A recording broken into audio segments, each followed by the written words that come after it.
Bismillahirrahmanirrahim. Assalamualaikum warahmatullahi wabarakatuh. Waalaikumsalam. Kita masih berjalan yang kita hormati ayahanda Ustaz yang sekali atau Allah lagi mudah-mudahan Allah berkati bagiannya. Amin. Orang tua khusus ayahanda berjaya di topik Rasulullah maka sesuatu dan semua yang hadir mudah-mudahan kita semua mendapatkan rahmat dari Allah Subhanahu wa Ta'ala. Amin. Bersyukur kepada Allah Subhanahu wa Ta'ala dengan mengucapkan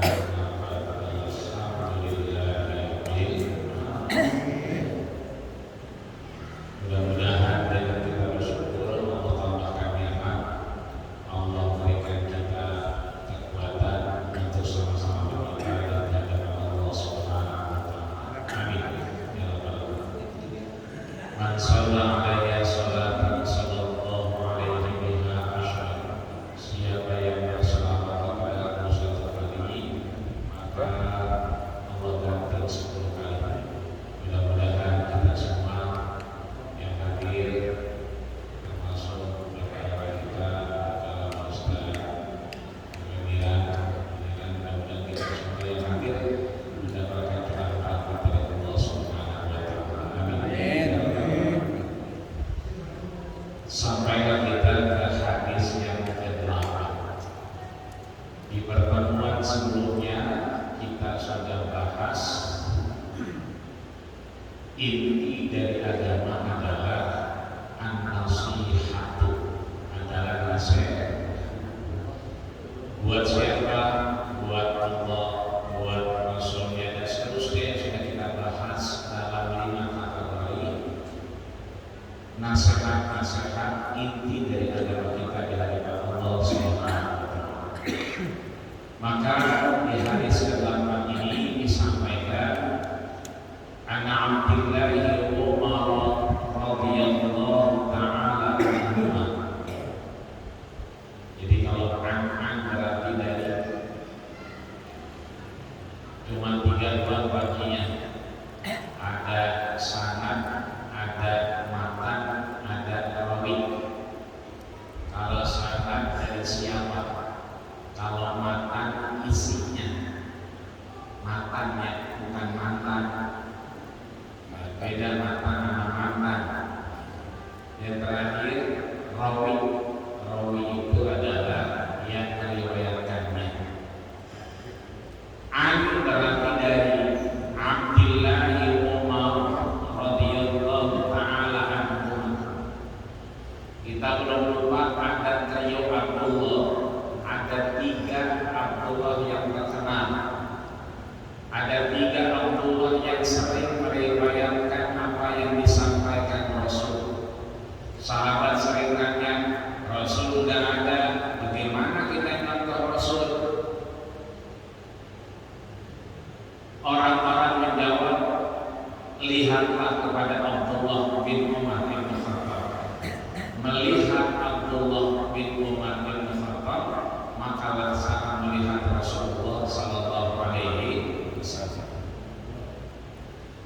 Bahkan Abdullah bin Umar bin Khattab inilah yang kemudian menjawab pertanyaan Rasul ketika tidak ada lain yang menjawabnya.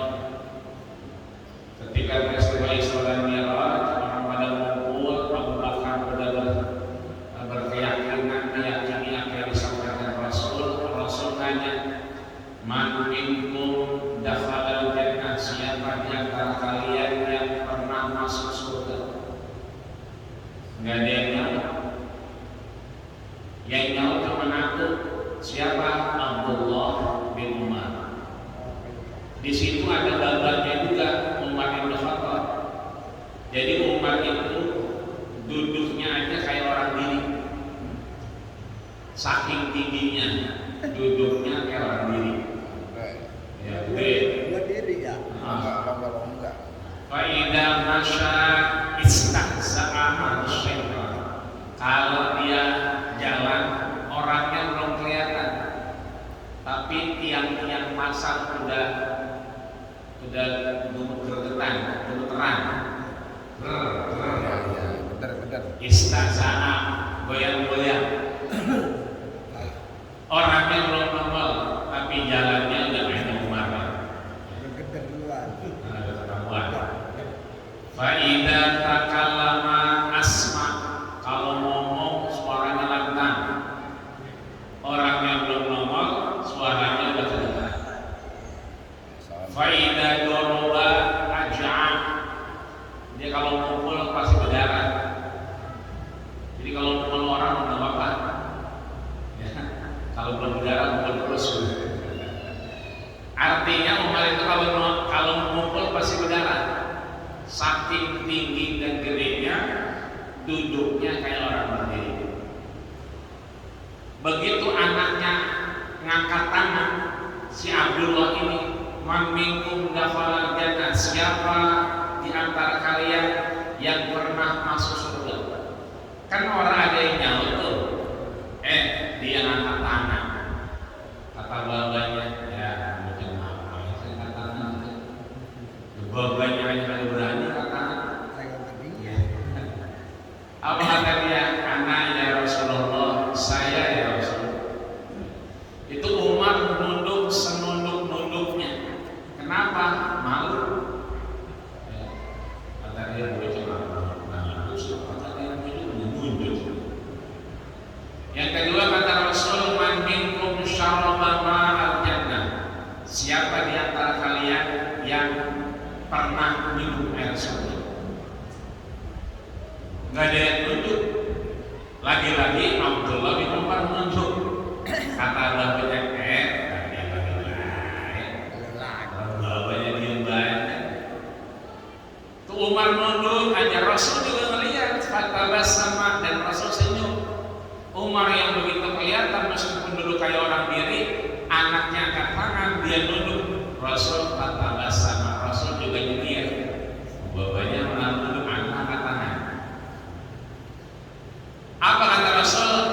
Shadaqta, kau Abdullah telah benar. Tapi kenapa kau kemudian angkat tangan? Kata dia, beriman kepada Rasul, maka akan memasukkan dirinya ke dalam surganya Allah Subhanahu wa Ta'ala. Minum air surga, Rasul sudah pernah ke surga. Kan begitu Isra Mi'raj, Rasul disuruh lihat bi annal jannata haqqun, yang namanya surga itu benar, wan nar haqqun, neraka juga benar. Begitu masuk surga, ya kan, marartu imra'atan, ba'da rasmi imra'atan, tiba-tiba ada orang nyelonong. Jadi Rasul suruh masuk, tiba-tiba ada yang nyelonong duluan. Yang disuruh masuk Rasul, tapi ada yang nyelonong duluan. Kata Rasul, man anta, kamu ini siapa? Kan saya yang suruh lihat surga, kenapa kamu nyelonong? Apa kata dia? Anak kafir yatim, saya orang yang menyantuni anak yatim. Maka orang yang menyantuni anak yatim kahatai fil jannah, dekat dengan Rasulullah sallallahu alaihi wasallam. Itu Abdullah bin Umar ketika Rasul bilang shadaqta, kau telah benar, baru Umarnya bangun lagi. Anak siapa dulu? Kalau tadi nunduk, begitu kata Rasul benar, ya kan? Anak siapa dulu? Allah, gitu kan teman-teman. Ngabul dulu. Jadi ada Abdullah bin Umar, ada Abdullah bin Amar. Beda doma dengan fathah. Ya. Kalau Amar sekarang yang bukan Amar sebab bukan, dengan Said sekarang. Said. Ya sekarang lagi banyak orang ingat yang nyanyi Komarun, Amar. Yang ketiga adalah Abdullah bin Abbas. Kalau yang ini Abdullah bin Umar radhiyallahu taala anhuma. Jadi Abdullah martabatnya sama-sama mendengar. Makanya anhuma, semoga Allah meridhoi keduanya. Jadi bukan satu orang yang dengar, anak sama baba sama-sama dengar. Qala, ya, disampaikan. Apa yang disampaikan? Anna Rasulullah sallallahu alaihi wasallam qala, bahwasanya Rasul, ya, menyampaikan. Jadi Rasul yang ngomong didengar sama dua orang. Yang pertama adalah Abdullah, yang kedua adalah Umar. Abdullah anaknya, Umar babanya. Qala, dan dikatakan oleh Rasul, umirtu an uqatilan nasa. Ini agak ribet nih. Umirtu, kalau kita artikan ini agak bahaya. Umirtu, ya, amar itu menyuruh. Makanya al-amru lil wujub. Perintah itu cenderung wajib. Aqimus shalah, dirikanlah salat. Berarti kita salatnya wajib apa enggak? Wajib, ya. Yang namanya perintah itu cenderung wajib. Maka ketika umirtu, maka perintah dari Rasul, aku memerintahkan kepadamu an uqatilan nas. Kalau diartikan an uqatila, qatala yuqatilu, artinya apa? Membunuh. Repot juga nih, ya. Kalau qatala itu dibunuh. Kalau doroba mukul. Kalau doroba ke alif, doroba saling memukul. Ya. Jadi kalau doroba mukul, kalau doroba dua-duanya mukul. Kalau doroba boleh jadi yang atur yang baik, dimukul diam aja. Tapi kalau doroba dua-duanya mukul. Iya. Qatala ada yang dibunuh. Tapi kalau qatala saling membunuh, ya siapa duluan yang mati kan? Jadi kalau kita artikan aja ribet, umirtu, aku memerintahkan kepada kalian, aku qatilah, untuk membunuh. Nah, maka di sini butuh pemahaman bahwa ketika perintah itu disampaikan, butuh yang namanya alat pemahaman. Masjid kita misalnya bocor, misalnya. Kalau udah tinggi begini, kalau dulu masih pendek gampang, naiknya gampang, ngeliatnya gampang, tinggal loncat bisa kelihatan. Kalau sekarang kalau misalnya bocor, repot juga ini. Kudu ada steger, stegernya juga kalau ada yang nyewain, sebab bakal yang punya steger sono. Kudu nyari yang nyewain. Tapi kalau sekarang anak-anak muda udah pakai anuannya drone, nggak pakai steger, pakai drone yang muter, mau kayak kapal-kapalan. Iya, remote. Mau dilihat kan tuh, mau yang letak sebelah sono, mau yang rada apa namanya aksiannya mulai habis sebelah sono, kelihatan. Artinya kita sama-sama memahami bahwa ketika dia bocor wajib ditambah. Kenapa? Biar nggak nyebar. Dan itu kita sepakat. Itu namanya al-amru, perintahnya ngejaga. Ketika bocor kita jagain barang-barang. Tapi buat tahu masalah bocornya di mana, itu namanya alatnya. Kenapa anak kecil kemudian kalau sholat kita giring ke belakang? Ya, cuman Ya. bercanda. Iya, bercanda. Ya, macam-macam lah. Kalau dia bercanda berarti apa? Menghilangkan, ya kan, keutamaan salat. Yang kedua, boleh jadi udah bercanda dia belum sunat. Boleh jadi belum sunat. Meskipun sunat itu adalah sunnah, ya kan? Sunat itu kan dia sunnatun lirrijal wa mukrimatun lin nisa. Dia sunnah untuk laki-laki dan dia memuliakan perempuan. Tapi sunnah di sini tidak bisa dimaknai dengan hal sunnah bahwa dikerjakan berpahala, tinggalkan tidak berdosa. Akan tetapi sunnah yang menghantarkan kepada perilaku ibadah. Maka kalau dia ada di sebelah kita dan dia belum sunat, bocah biasanya kalau buang air kecil buru-buru, belum rapi udah dibetot aja, ya kan? Akhirnya apa? Kulfahnya, itu ujungnya yang ngantel itu kalau belum disunat dia katupnya nutup, klepnya nutup. Artinya nyisa ada najis di antara tubuhnya. Kalau dia udah sunat, kulfahnya kebuka. Ya, jadi helmnya kelihatan. Ya, helmnya tuh yang mengkilat.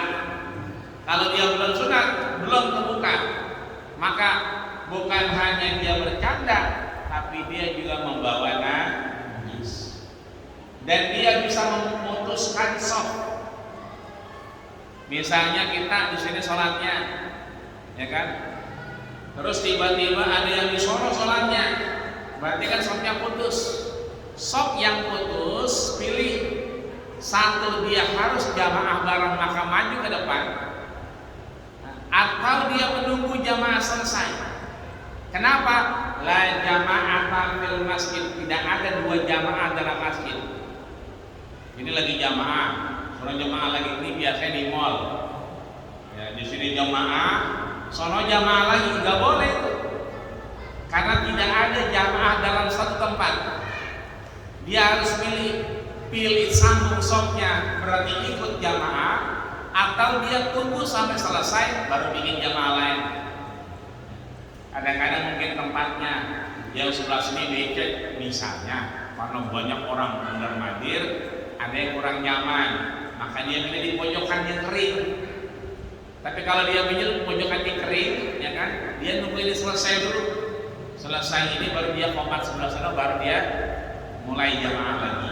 Ya. Artinya di sini perintahnya bukan serta merta membunuh, tapi perintahnya karena ada an di sini, ada harfun nasbin di sini, ada huruf yang menyambungkan. Ada huruf yang merekatkan antara perintah dengan membunuh, maka artinya disepakati oleh ulama bukan perintah membunuh, tapi adalah menjaga. Apa yang dijaga? Dirinya, manusianya. Dari apa?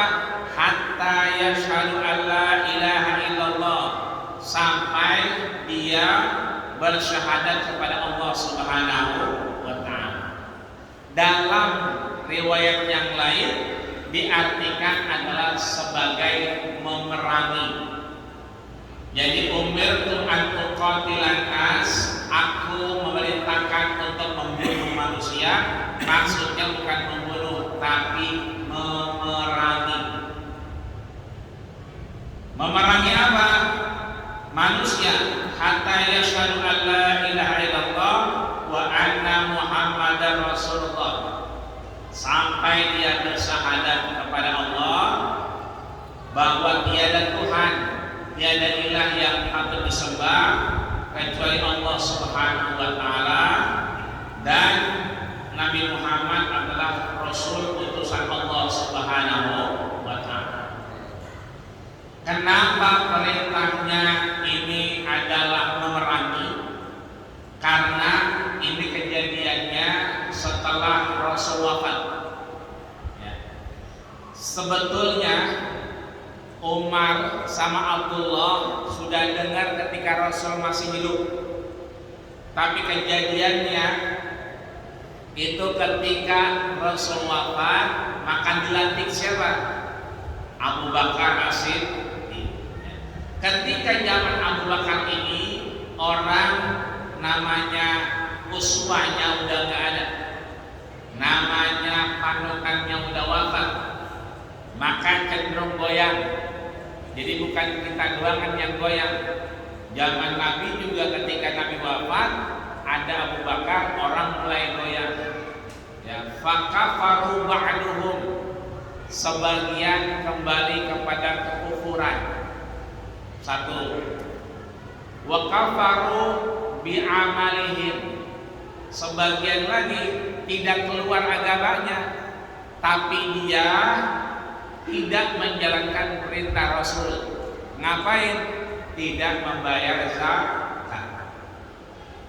Jadi golongan pertama ini mereka kembali kepada kekufuran. Golongan yang kedua dia tidak kufur, tapi ya mulai tidak mau bayar zakat.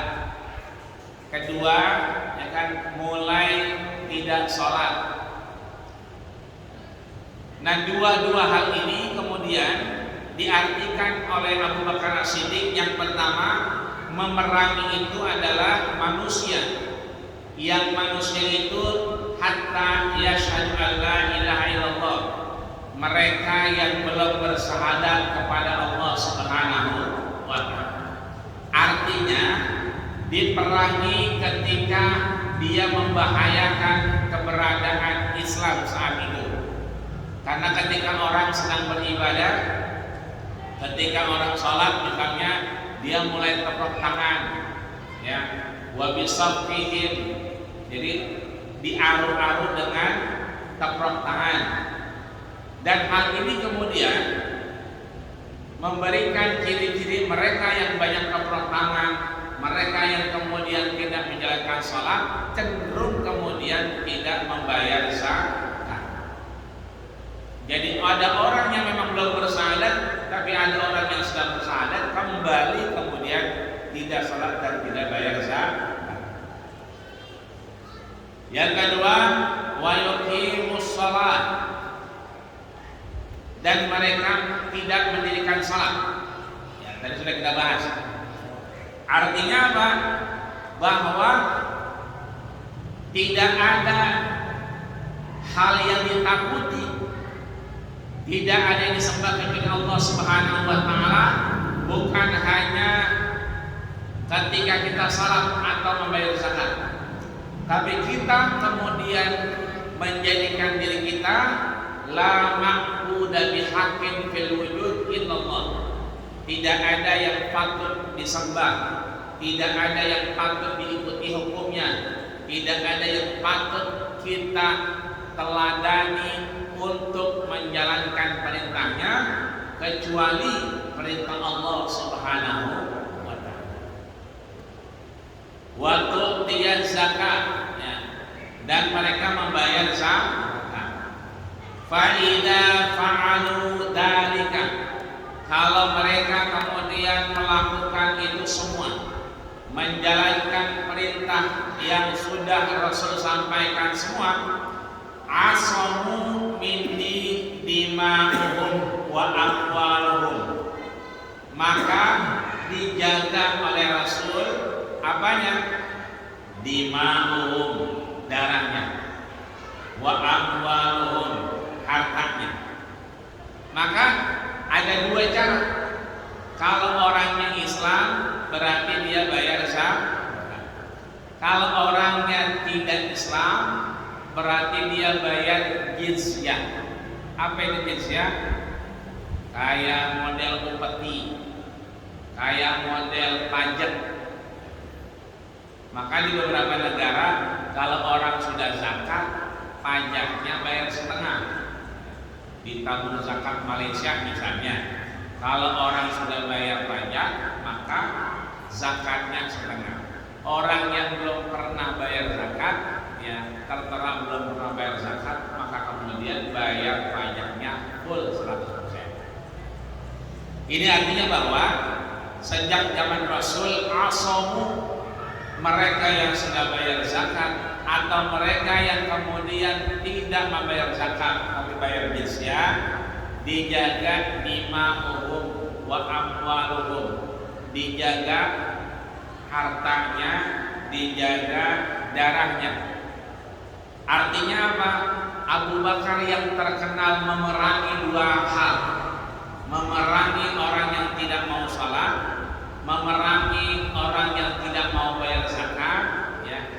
kedua-duanya bisa dilindungi darah dan hartanya kalau kemudian dia sudah melakukan kewajibannya berzakat atau berjizya.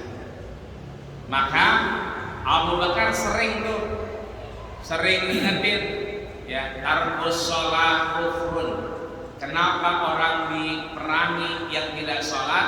Karena meninggalkan sholat hukumnya adalah kufrun, adalah kafir karena dia meninggalkan sholat.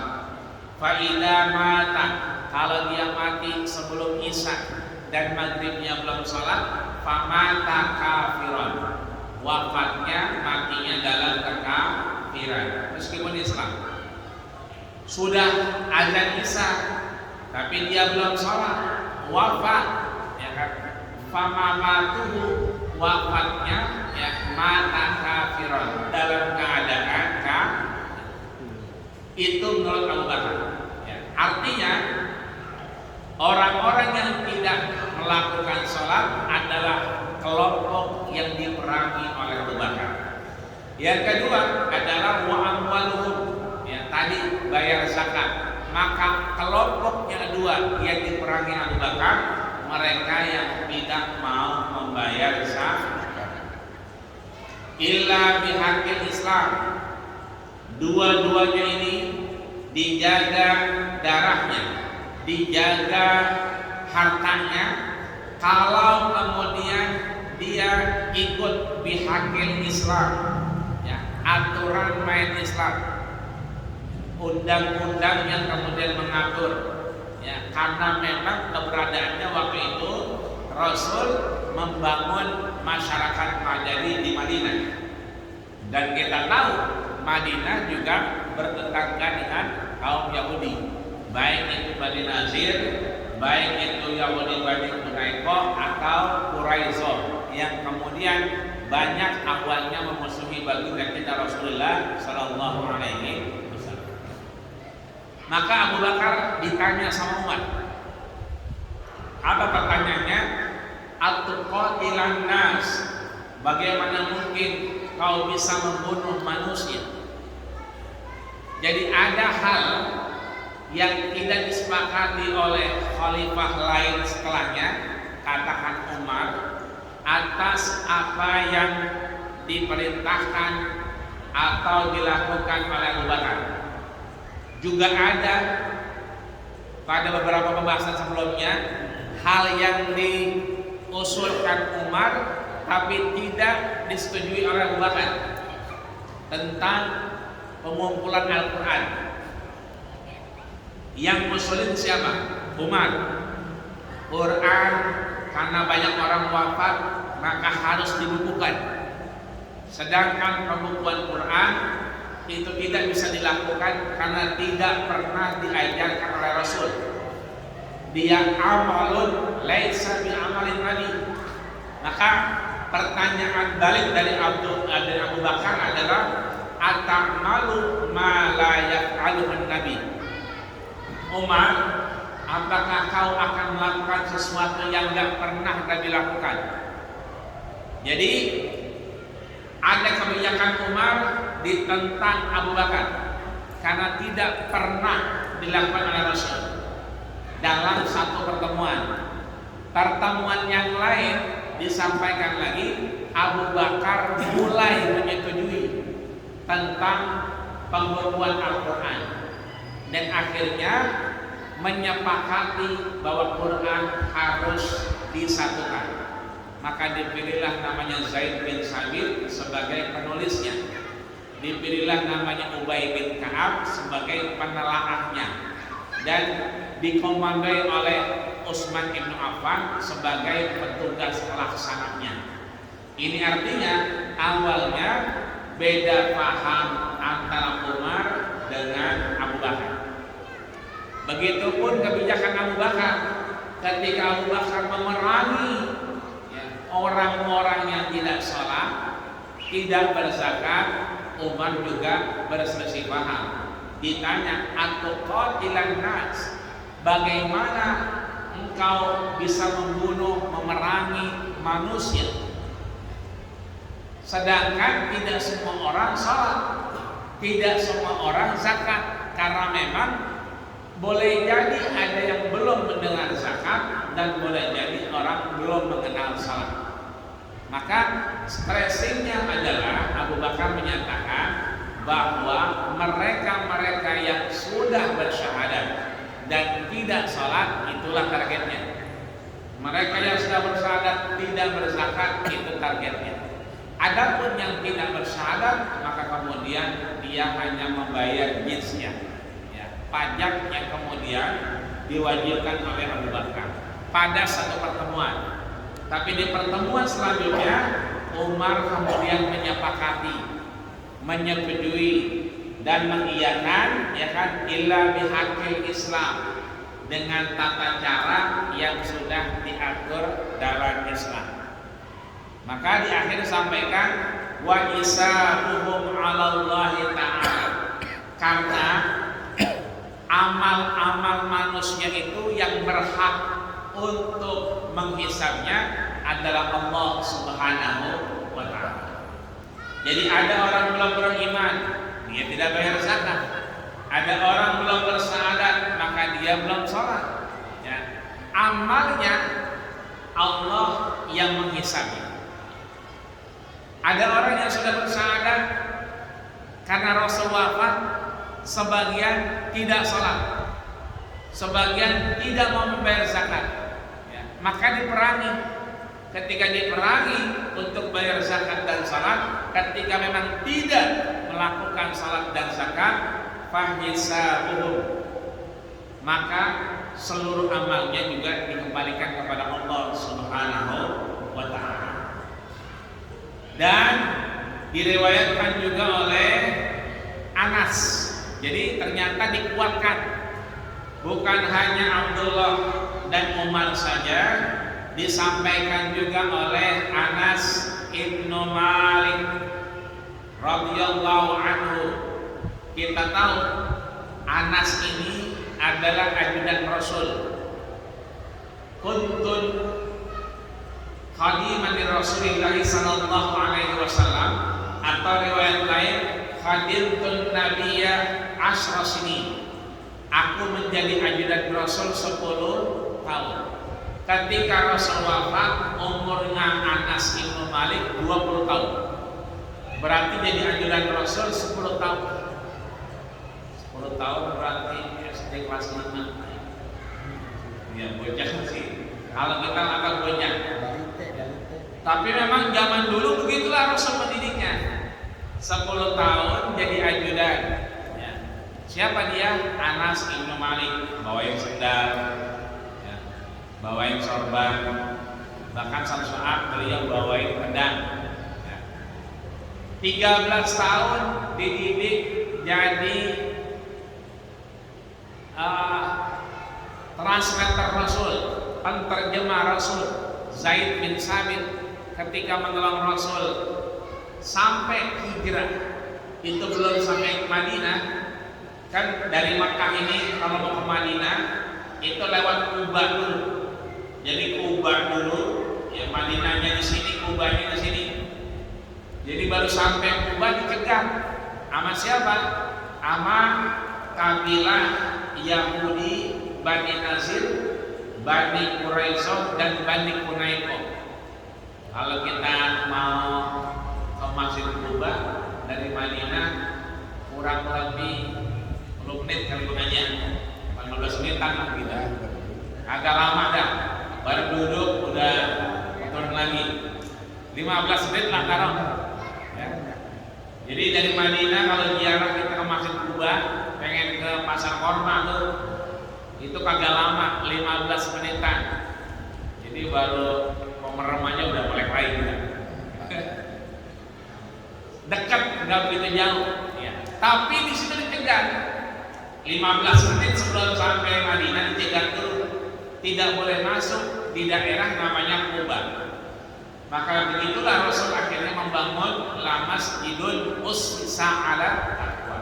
Akhirnya karena dicegah, Rasul akhirnya menginap dulu, ya kan, dan kemudian membangun masjid yang bisa dididik untuk akhirnya berdamai dengan Bani Quraisyah adalah Zaid bin Sabit dan umurnya 13 tahun.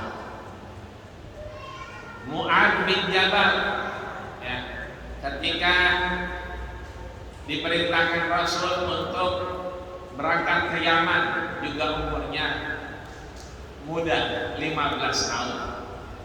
Artinya bahkan ada Ikrimah, bapaknya itu buajingan Abu Jahal, anaknya Ikrimah bin Abu Jahal itu menjadi panglima perang, umurnya juga 11 tahun. Udah 11 tahun masih muda, anak daripada orang yang tidak suka sama Rasul. Artinya di sini ada Anas yang kemudian itu menjadi ajudan Rasul 10 tahun dia, 11, 12 sampai 20 tahun umurnya, itu juga mendengar salah satu yang disampaikan tadi. Kalau ajudan biasanya benar, karena emang 10 tahun kemana-mana sama Rasul. Disampaikan Anas radhiyallahu anhu ta'ala an Nabi sallallahu alaihi wasallam, tapi dengan redaksi yang berbeda, dengan pesan yang berbeda, tapi mirip dan sama apa yang diperintahkan. Apa itu? Umirtu an uqatilan nas, sama kan? Aku diperintahkan untuk memerangi manusia. Tapi bedanya ya'nil musyrikin. Kalau Anas langsung dengar, bukannya orang yang beriman kemudian tidak beriman lagi, bukannya orang yang beriman tapi tidak salah, bukannya orang yang beriman tapi tidak membayar zakat, bukan. Ya'nil musyrikin adalah orang-orang musyrik. Cuma kan didengarnya Anas ini ketika Rasul masih ada, dan boleh jadi ketika Abdullah dan Umar mendengar, Anas tidak di situ. Tapi boleh jadi kalau kita balik, Abdullah dan Umar tidak juga ada di tempat di mana Rasul menyampaikan ya'nil musyrikin adalah orang-orang musyrik. Ada babanya namanya Ibnu Abbas yang sering diminta Rasul untuk ngaji, yang kalau dia udah ngaji Rasul kemudian hasbuka nyuruh berhenti sambil keluar air mata. Kata beliau, ya kan, perempuan boleh sholat di masjid. Karena apa? Sudah aman. Sama dengan beliau Rasul melarang ziarah kubur. Ya, dulu, ya, dulu.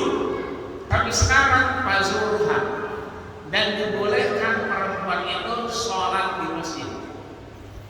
Tapi anaknya kemudian mendengar dari siapa? Sayyidatina Aisyah.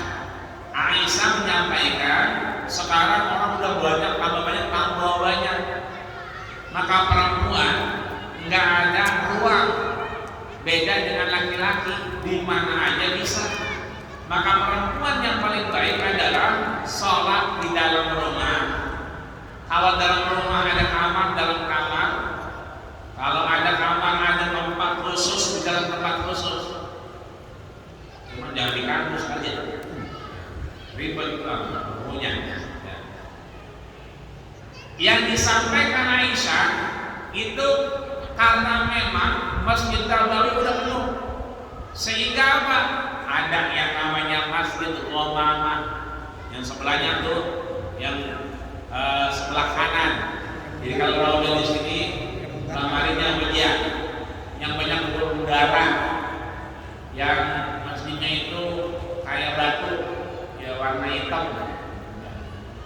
Dan sering di situ adem, namanya gomamah. Gomamah itu mendung. Jadi Rasul kalau di situ mendung, adem, ya kan? Jadi orang pada teman sholat di situ kenapa adem? Tempat bekas Rasul duduk itu adem benar. Makanya namanya Masjid Ghamamah, ya, masjid yang mendung. Itu nggak jauh dari Masjidil Haram, nggak jauh dari Masjid Nabawi, kira-kira paling 50 meter, ya, jarak kelihatan. Ya. Kenapa? Di sini udah penuh. Orang pindah ke Masjid Ghamamah. Begitu. Ya. Depan samping Ghamamah ada Masjid Ali. Yang sekarang banyak orang Iran ke sana. Jadi tawafnya di situ dia. Artinya dulunya ada Masjid Ghamamah, Masjid Ali, belakangnya ada Masjid Abu Bakar. Berarti ada 1, 2, 3, ada 3 masjid yang dekat-dekat. Setelah Masjid Nabawi. Artinya apa? Pantas kalau Aisyah sampein udah penuh masjid sama orang laki, maka orang wanita salatnya di rumah. Tapi kalau sekarang, ya kan, kita melihat orang wanita di masjid boleh-boleh saja, karena Ibnu Abbas juga mendengar dari Nabi boleh sholat di masjid. Ini artinya bahwa tidak ada yang bertentangan sebetulnya. Kalau masjidnya itu masih mampu, silakan. Kecuali sudah nggak mampu, udah bunyi. Ngomongnya belakang ya. Masih 4 menit lagi. Ya, alhamdulillah. Ini artinya bahwa posisinya adalah Anas bin Malik yang musyrikin, orang-orang yang memang musyrik. Artinya tidak ta'aruf, tidak bertentangan antara yang disampaikan sama Abdullah, sama Umar, sama Anas bin Malik. Intinya kedua-duanya memberikan innama umirtu an uqatilan nas hatta yashhadu an la ilaha illallah wahdah la syarika lah wa asamu dima'ahum wa amwaluhum sama nih. Tapi kalau dia nggak mau diperangi, dijaga darahnya, dijaga hartanya, maka tetap bayar jizyah. Ya, bukan zakat tapi jizyah. Walakin al-masyhur min Abi Hurairah, sampaikan juga Abu Hurairah bahwa umirtu an uqatila hatta yaqulu la ilaha illallah faman qala la ilaha illallah asama minni maluhu wa nafsuhu illa bihaqqiha wa hasbuhu azza wa jalla. Selebihnya itu urusan Allah Subhanahu wa ta'ala. Maka kewajiban kita adalah satu, menguatkan syahadat kita. Kata Nabi, syahadat yang kuat adalah aksiru, perbanyak untuk ngapain? Ngucapin la ilaha illallah. Maka perbanyak itu, maka menguatkan akidah kita sehingga mendekatkan kita kepada sholat dan mendorong kita untuk membayar zakat. Kalau di rumah-rumah, kalau kita tahu sekarang banyak celengan, ya, ada celengan RT, celengan RW, ada celengan apa gitu. Kalau kita lagi tamu bisa ada celengan. Ya. Celengan ini maksudnya ngejemput sedekah. Ya. Boleh jadi ngejemput zakat. Ya. Cuman kadang-kadang celengannya bawahnya bisa dibuka. Itu yang ribet. Ya. Jadi maksudnya dikunci aja bawahnya itu. Iya, setting tuh mah. Biar gampang kali jokelnya, ya kan. Ini artinya celengan-celengan itu mengingatkan kita dengan apa? Zakat, infak, sedekah. Maka mudah-mudahan dengan beriman kita dikuatkan dengan sholat dan diaplikasikan dengan sedekah, zakat dan infak di hadapan Allah Subhanahu wa ta'ala. Mudah-mudahan panjang umur kita, sehat badan kita, terus bisa beribadah dan berzakat di hadapan Allah Subhanahu wa ta'ala. Masih ada manfaat sampai akhir hayat kita. Mudah-mudahan ketika udah gak ada manfaat kita berakhir dengan husnul khatimah. Amin ya rabbal alamin. Al-Fatihah.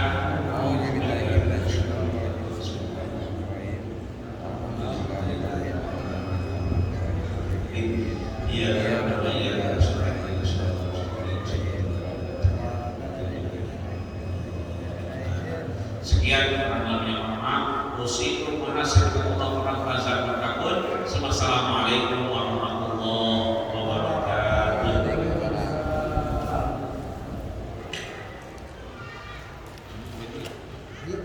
Ah, ini